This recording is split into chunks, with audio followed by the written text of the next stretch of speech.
Now, the NFC West huddle is back in full swing, at least for the most of us. I'm Aaron Levine in Seattle, joined by Richard Sines in Phoenix and Keyshawn Ward in San Francisco. Once again, we've been abandoned by our brethren in Los Angeles, prompting me to see if that reality show Total Divas was still on the air. Figured they might be taping that instead today. We'll try to get the bottom of that one, but this week starts with some pretty big news. Richard, I was told the Cardinals have selected a new pope, and he's from Chicago. He's the Cardinals' 267th overall pick. Any thoughts from down there about Pope Leo XIV? Well, yeah, I actually got all my cousins on my mom's side of the family are from Chicago. So I got a text from one of my cousins in Chicago who said, you know, Chicago's produced a pope before they produced a 4,000-yard quarterback. So they're still dogging the Bears there. They're okay with the Cardinals, but they can't believe that the Bears have not had a 4,000-yard quarterback, but they can get a pope out of there. So maybe the 4,000 yards passing is next for the Chicago Bears. Well, hoping so for their case. No word if he is a Bears fan, by the way, or if he prefers the Cubs or the White Sox, although he grew up on the South Side, so that would likely mean White Sox. Hopefully we will find out for sure soon. Meanwhile, the NFL schedule releases next Wednesday, so how many primetime games should your team have, and which games should they be? Keyshawn, we'll go down to the Bay Area and start with you on this one.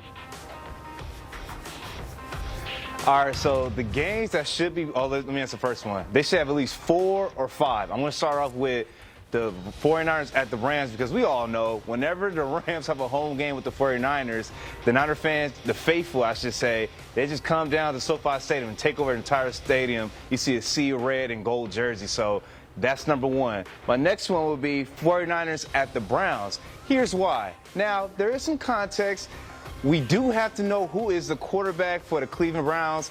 I'm hoping, cross my fingers, Shedeur Sanders. We all know he's probably the most polarizing player in this past year's draft, so that'll be an entertaining game. And also, maybe Falcons at 49ers. I think the Falcons will have a very high-octane offense. It'll be very interesting to see Michael Penix in his second year, his full year starting with Darnell Mooney, Drake London, and Bijan Robinson going against the Niners defense. My next game will be, now this is pretty interesting. It's probably not going to happen, but I'm going to make a pitch for it. The Jaguars and 49ers. The only reason is Travis Hunter.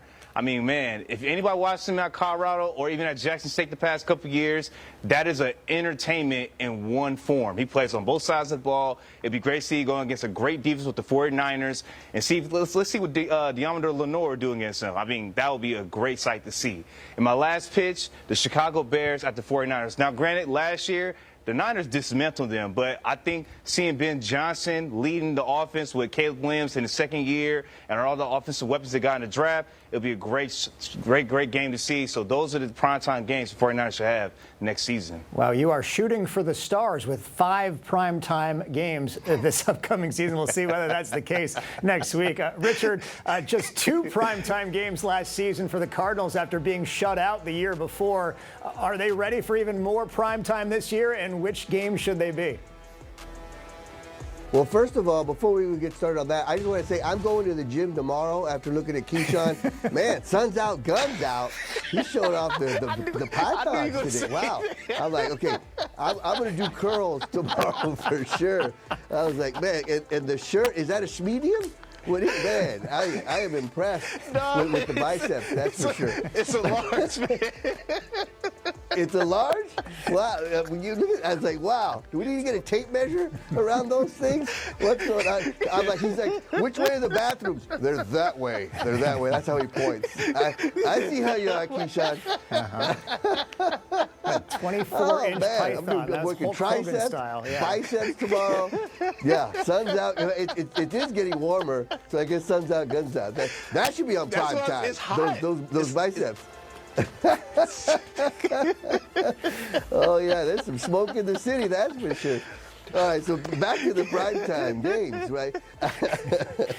We had 2 last year. I say 3 this year, right? One of them has to be against Seattle, so I could just say, Sam Darnold's not that guy, right? And then the Rams, too, because those are, tough division games. And now I want 4, because I want Keyshawn to go live with that shirt on prime time. But I think Jacksonville as well, right? Because of Travis Hunter coming to Arizona. Then you've got Will Johnson, the Michigan DB, and these guys going back and forth. I think that would be a great matchup for everybody to see, other than Keyshawn with a short sleeve shirt on. Yeah, well, if you guys had your way, Travis Hunter would be on a primetime game almost every single week. So I guess we're going to Exactly. I'll stay away from the Jaguars game this year when it comes to the Seahawks. As for the Hawks, I always think a Hawks-Niners game is worthy of primetime. So that's one. We're just going to keep you on camera the whole time, Richard, though. You're stealing the show. I'll Here start I am. flexing. Okay, yes. Well, you're not flexing. Keyshawn must be still, though. And You he's don't just want going to to do see so that, for the trust me. entirety of the show. As for the division, and here we go again. Hey, everybody. I would be looking at one of the following games for the Seahawks. So you have the Seahawks and Niners first. The Vikings, the Saints, and the Steelers. Now, the Vikings game could be the most obvious one as Sam Darnold takes on his former team. Plus, for a while there, it felt like they were playing each other every single year. I think 4 straight years from 2018 to 2021. You also have the Saints, the obvious connection there being Clint Kubiak and the staffers he brought over from New Orleans to Seattle, along with Marquez Valdez-Scantling. And you also have the Steelers, DK Metcalf going up against his former team for the first time. That game is going to be either in Pittsburgh or in Ireland, though, so I think it would have a better chance if it was being played in Seattle. In all, I think the Seahawks wind up with just 2 primetime games this season, 1 at home, probably the divisional one on the road. Whether it's the Niners or the Rams, I'm sorry, Richard, whenever I think of the Seahawks and Cardinals in primetime, I think of either Beastquake 2 in Arizona, which was a fun game, or that clunker of a game that ended in a 6-6 tie back in 2016. That one was brutal, if you remember that one. I do remember that one. Yeah, that's for sure. But hey, who knows? Maybe this time they'll crank it up a notch. Yeah, I would hope so after that debacle. Our next question. Over the last 5 years, what has been the worst schedule situation your team has had to deal with and why? I know this one probably took a little research, but Richard, you can go first on this one. Yeah, I was just thinking you were talking about like just the worst stretch, right, of bad luck. And it was before the even season started for the Arizona Cardinals. It was the last year of Cliff Kingsbury's reign as the head coach. And you had guys like Hollywood Brown getting arrested. Then they had to go to Mexico. And then they had their offensive line coach having some issues. So the travel, they had to go to East Coast. They had to go out of the country and then back on the road again. So that final year of Cliff Kingsbury's head coaching tenure was just a bad stretch, schedule-wise, off-season and during the season.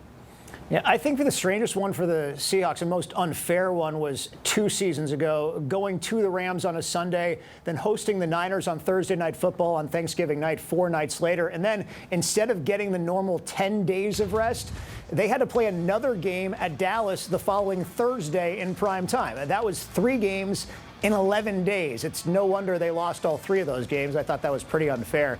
Then again, recency bias is pretty strong with me, and it really doesn't have anything to do with the schedule on the calendar. But last year's stretch of 4 games starting at the Niners was actually pretty crazy. Everyone was counting the Seahawks out of the division. Their season was practically over. They'd lost 5 of 6 games.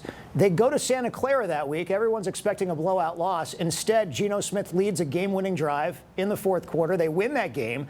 Then a bomb cyclone windstorm hits Seattle. Their facility loses power for 3 days. They don't have hot water in the showers. They still find a way to beat the Cardinals. Then they go to New York with Geno Smith facing his former team. They win that game, and they come home just in time for Mike McDonald's wife to go into labor. He misses a couple days while his son is born, and then they hop right back on a flight to win their 4th straight game, this time at Arizona. That was a wild stretch last season where something seemed to pop up every single week, and then it almost got them back on track to win the division. They lost the next 2 weeks to Green Bay and the Vikings. Keyshawn, what was the worst But that's the thing. People think that it's all glamorous for us, right? People say, oh, you're on TV, this is great. No, you go through stretches like that. You reminded me of 2008, the year the Cardinals went to the Super Bowl. They lost to New England in New England 48-7. Nobody wants to talk after the game. We're freezing our you-know-what off. It was snowing. They run out of de-icing fluid before we fly off, so we had to sit there on the tarmac for forever to get another truck out there to de-ice us. Then they run out of fuel on the way back to Arizona, had to stop somewhere and refuel. It was a nightmare. So I feel your pain there, Aaron, that's for sure. Sounds like all the Seahawks fans trying to come back from the Super Bowl win. in New Jersey after a major snowstorm on the East Coast. Keyshawn, what was the worst schedule situation for the Niners over the last 5 years? The 2024 season, they had to face multiple teams with winning records, and then they had 2 Thursday night football games. I don't ever see that. Then they also had back-to-back late season road trips to Green Bay and Buffalo. And we saw how those games turned out. They didn't have Brock Purdy in Green Bay, and then it was a snowstorm in Buffalo. And he lost Christian McCaffrey in that game. But that's another story for another day. And then they have to face 4 teams coming out of the bye week. And I think any team that has more time to, get film on the team that they're about to face, it's a disaster for the opponent. So, yeah, last year was the season of hell for the 49ers for sure. Yeah, I don't think the NFL actually looks at that because the number of times it comes up where one particular team has to play like 4 or 5 consecutive games against teams that are coming off of a bye week is absolutely ridiculous. And I know it's happened to all the teams here in the NFC West at some time or another. And you're talking about how it happened to the Niners last year. So certainly feel our pain down there. Hope it doesn't happen. Well, actually, I hope it happens to both the Cardinals and the Niners this year. But still, I understand and I sympathize with you when that does happen. Next up, now that the draft is done, what is the biggest position battle on your team right now?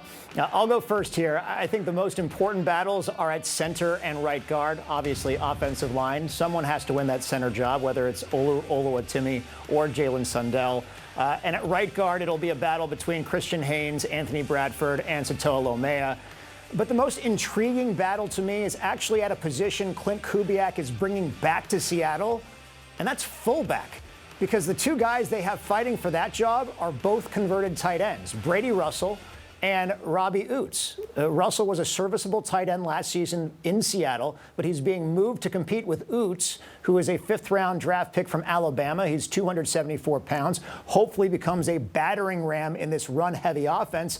And this really highlights a major difference with Kubiak's offense compared to Ryan Grubb's offense last season. They're emphasizing the run game again, winning the line of scrimmage. That's why I'm excited. The fullback position is back in Seattle, and I will keep an eye on that position battle. Keyshawn, you're next. What's the biggest position battle on the Niners right now? Defensive tackle, Robert Saleh made sure to put his hand on the defense in this past draft. I mean, he drafted Alfred Collins out of Texas, C.J. West at Indiana. Those 2 will be going at it and throughout training camp to get that starting defensive tackle position. And also, we can't forget about Drake Jackson. He was supposed to be a key contributor for the 49ers defense this past season, but he dealt with a lot of injuries, so it'll be a 3-8 battle for defensive tackle this year. So defensive tackle down in San Francisco. Richard, what's the biggest position battle in Arizona?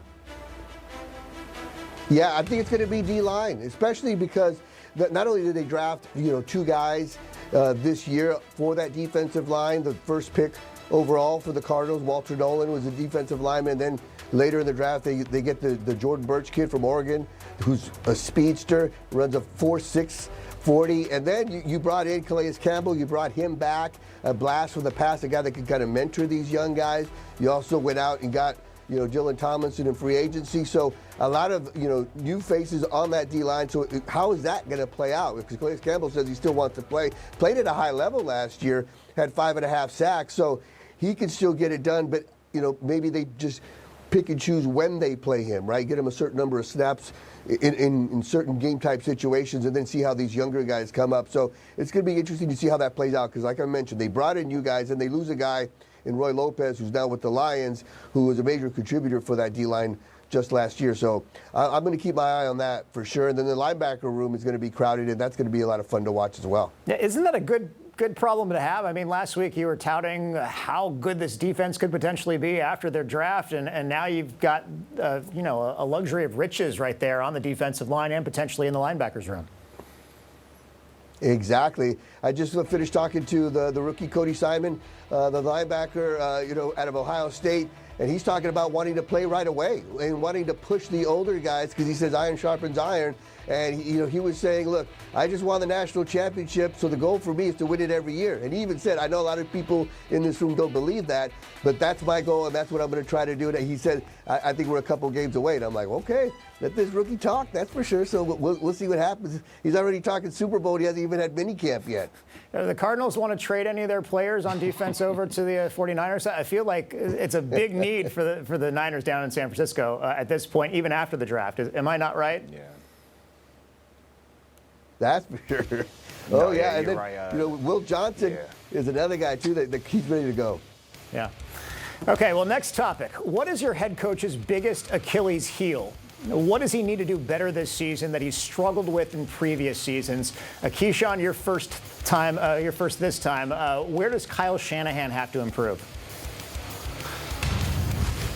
I'm gonna take it back to a decade ago. I mean, are you gonna go Falcons 28-3? facing the Patriots. Oh, this is when Shanahan. he is.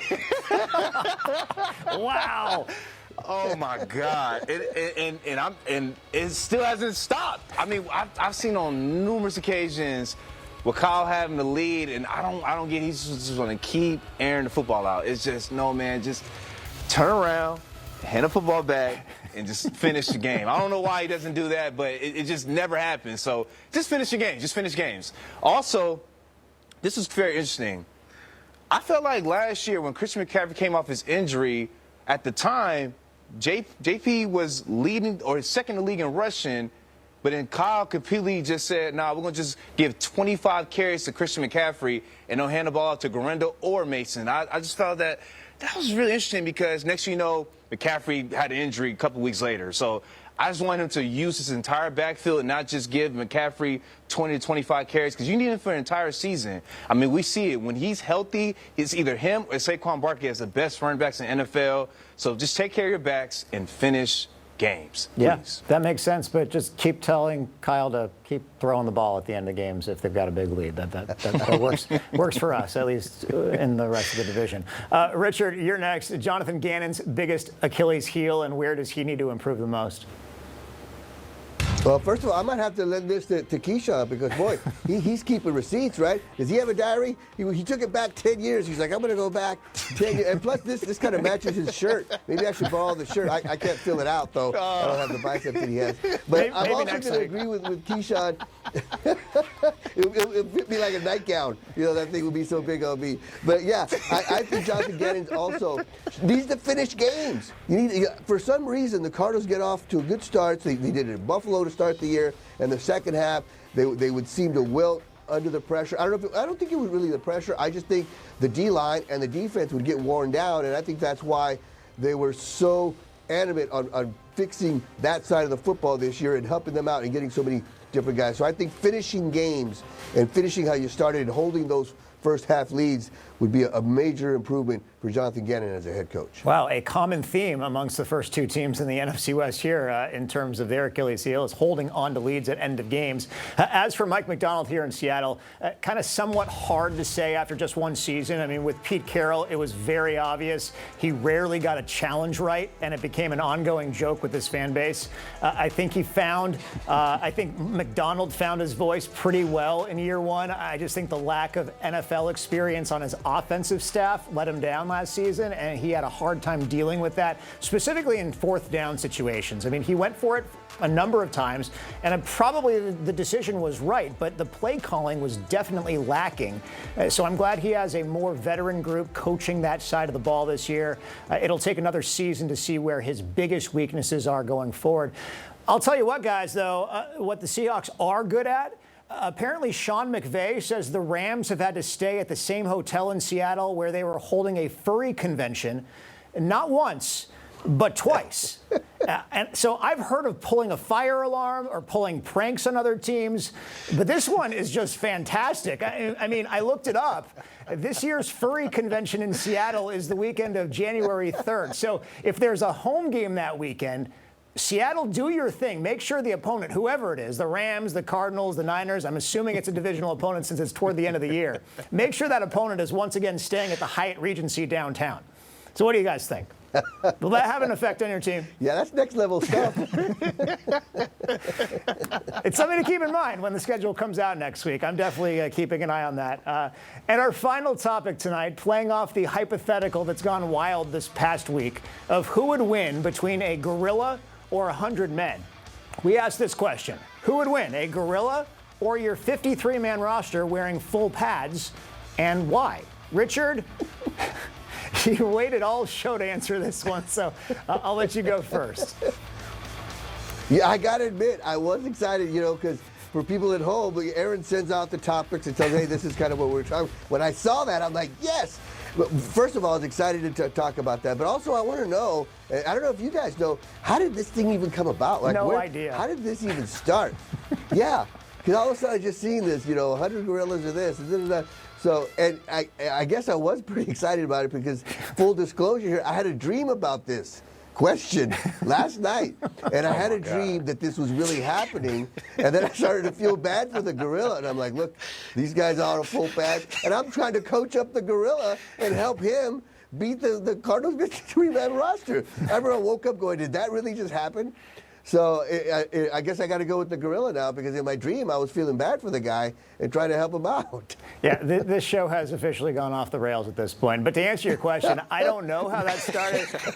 I'm not sure how any of these trends started. And it's just like, is the dress blue or is the dress black? Is that what it started back in the day? Or did I even get that right? Yeah, exactly. I will go next here. If you take all the offensive and defensive linemen on any team, really, and you put them in full pads, and they all try to jump on that gorilla at the same time. That's what, 6,000 pounds of weight against 500 pounds of a gorilla? So I would think you take him down, and at that point you got the advantage. Hold the gorilla down, you subdue him. I don't even think you need the help of Jason Myers, the kicker for the Seahawks at that point. So I will take the 53-man roster over the gorilla. And that's even fewer than 100 men in what we started with. Just take the 53-man roster of any football team, including the Seahawks, over the gorilla, my opinion at least. Finally, Keyshawn, who you got? The Niners 53-man roster in full pads or that gorilla? Well, Aaron, let me ask. So they have the pads on, but are they using their helmet or are they keeping the helmet on? You can put your helmet on, sure, for protection at the very least. Okay, because I was going to say, if the helmet comes off, I'm taking the gorilla. I think you guys know, but I think some of the masses out there, they just think like this gorilla is just some monkey. No, it's like, imagine a car hitting your face and it's going to crack your skull. Like, I just don't think people understand it. Now, if we're talking about we have our helmets on, we're strapped ready to go, then yeah, I'm taking the Niners because you got Fred Warner and that whole defense. They're going to be, jumping on top of that gorilla. But the problem is, Aaron, you said to hold the gorilla down. That is not happening. I think you got to really just bash your head into the gorilla's skull because if you try to hold down the gorilla, he's going to throw you over here to this 50-yard line. It's going to look bad. So to answer the question, I'll take the Niners 53-man roster, but you got to keep the helmet on. The helmets come off, game over. Gorilla wins. Now that we've established the helmet situation. I got one way we can win this. I got one way we can win this without even touching the gorilla. Before we even get the fight started, we send Keyshawn out in that shirt. The gorilla will be so intimidated, he'll quit. No. And then we win. That's it. He'd just run away. The gorilla would just run away. Richard, the like gorilla. This, yeah. Go that way. Tell the gorilla to go that way. Y'all know.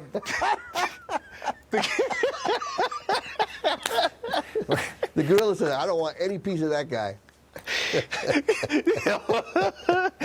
Oh, I expect full video next week of Richard Sines hitting the gym and the iron that he's pumping this next week. Now that he is officially motivated by Keyshawn down in San Francisco.